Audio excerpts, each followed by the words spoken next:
حضرت زید بن عبداللہ اپنے باغ کو پانی دے رہے تھے تو کسی نے جا کے بتایا کہ حضور کا وصال ہو گیا۔ انہوں نے ایسے ہاتھ اٹھا لیے اور کہا اللہم اذہب بصری حتی لا ارا بعد حبیبی محمد احدا، اے اللہ مجھے اندھا کر دے، میری آنکھوں کی بینائی اچک لے۔ یہ آنکھیں رکھی ہی اس لیے تھیں کہ تیرے محبوب کو دیکھتا تھا، اب حضور چلے گئے ہیں تو میں نے ان چراغوں کا کیا کرنا ہے۔ حضرت حسان بن ثابت نے جو اس وقت اشعار کہے، کہتے ہیں کاش کہ کوئی کالا سانپ مجھے ڈنگ مار جاتا اور میں دوسری سانس نہ لیتا۔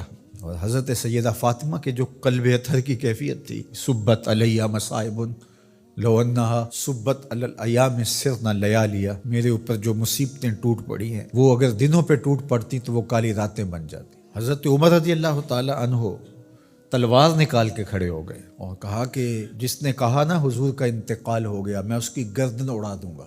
تھوڑی دیر بعد حضور پرانی حالت کی طرف پلٹ آئیں گے۔ اب یہ کیفیت کتنی حساس تھی، ادھر منافقین نے چال چلنا شروع کر دی۔ انہوں نے کہا حضور کے دم سے ساری رونقیں تھیں، اب وہ چلے گئے تو اب کس نے نمازیں پڑھنی ہیں، اب کس نے روزے رکھنے ہیں، اب کون جہاد پہ جائے گا؟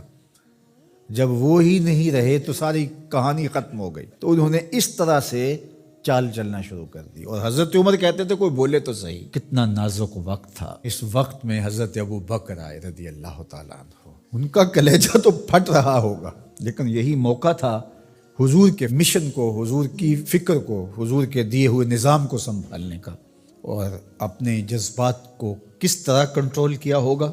اپنے آپ کو پوری طرح سنبھال کر کے لوگوں میں آئے اور دیکھا کہ لوگ جمع ہیں اور حضرت عمر رضی اللہ تعالیٰ عنہ غصے میں تلوار لہرا رہے ہیں۔ خبردار اگر کسی نے کہا کہ حضور کا انتقال ہو گیا تو آپ ایک اونچی جگہ پہ کھڑے ہوئے، لوگوں کو متوجہ کیا۔ حضرت صدیق اکبر رضی اللہ تعالیٰ عنہ کا اس وقت کا جو خطبہ ہے، اس نے اس وقت اسلام کو سنبھالا جب منافق بڑی باریک چال چل رہے تھے۔ اب حضرت ابو بکر آئے اور کھڑے ہوئے، کہا لوگو مجھے بتاؤ تم اللہ کی عبادت کرتے تھے یا رسول اللہ کی عبادت کرتے تھے؟ تو لوگوں نے کہا اللہ کی عبادت کرتے تھے۔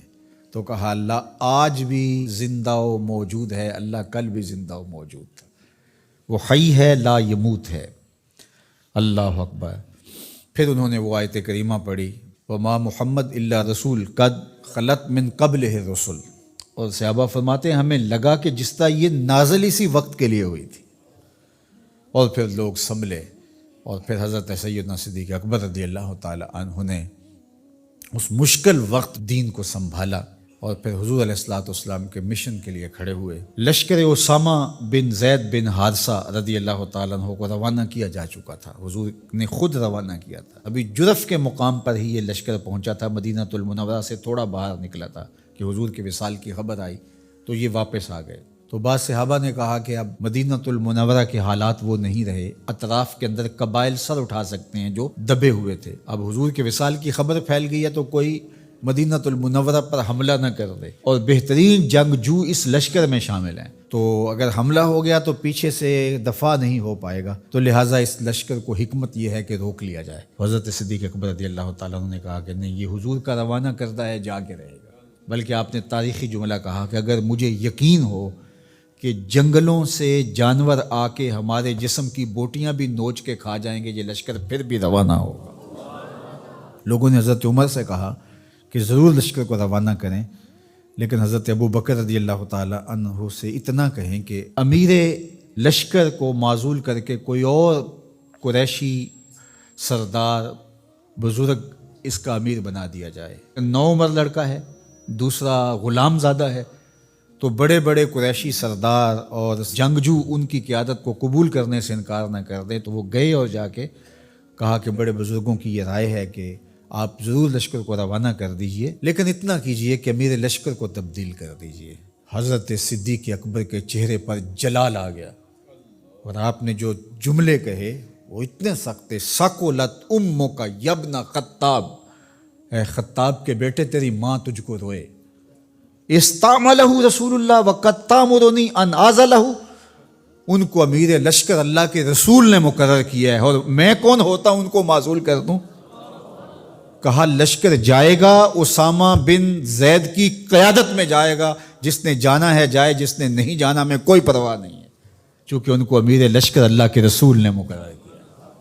اللہ اکبر۔ پھر جب لشکر اسامہ کو روانہ کیا حضرت صدیق اکبر نے تو حضرت اسامہ کے گھوڑے کی باک اپنے ہاتھوں سے پکڑی اور اسامہ کو اوپر سوار کیا رضی اللہ تعالیٰ عنہ، اور نیچے ساتھ پیدل چلے، اللہ اکبر، اور ساتھ یہ کہتے جاتے تھے اسامہ تو وہ ہے جس کو میرے رسول نے مقرر کیا ہے۔ اور پھر یہ لشکر کامیاب اور بامراد ہو کے لوٹا۔ تو یہ سیدنا صدیق اکبر رضی اللہ تعالیٰ عنہ کا حضور علیہ السلام کے فیصلوں کو من و عن قبول کرنے کا جذبہ تھا، جس انداز سے انہوں نے حضور علیہ السلام کی فکر پہ پہرا دیا، حضور کی تعلیمات کو اجاگر کیا اور حضور کے فرمان کو حرف آخر سمجھا، اور اس کے بعد انہوں نے اپنی رائے کو وہاں فنا کر دیا۔ صلح حدیبیہ کا موقع آیا تو 1400 اصحاب تھے، قریش نے کہا ہم عمرہ نہیں کرنے دیں گے، تو وہاں سے ایک معاہدے کے ذریعے واپس آنا ہوا۔ تو حضرت عمر نے کہا ابو بکر ہم دب کے صلح کیوں کریں، صلح کی شرائط تو برابر کی ہونی چاہیے۔ تو حضرت ابو بکر صدیق کا صرف ایک لفظ دیکھیے، انہوں نے کہا عمر کیا یہ صلح نامہ حضور نے قبول کیا ہے؟ کہا کیا ہے۔ کہا ہوا رسول اللہ، کہا وہ اللہ کے رسول ہے۔ اللہ اکبر، کثرت صوم و صلات کی وجہ سے افضل نہیں ہے، بلکہ حضور کے لیے اطاعت و انقیاد، فرما برداری، اور حضور علیہ السلام کے لیے بس اپنے آپ کو قربان کر دینے کا وہ جذبہ، وہ آپ یہاں دیکھتے ہیں تو بدرجہ کمال آپ کو نظر آتا ہے۔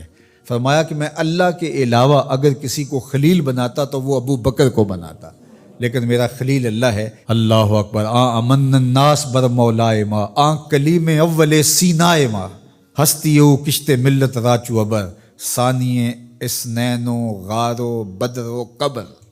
دیکھیے کہاں کہاں حضور کی قربت۔ یہ شک ہووی تے چل مدینے، جے شک ہووی تے آ تک لے جوڑ مزاراں دا بن یار نبی دیاں یار۔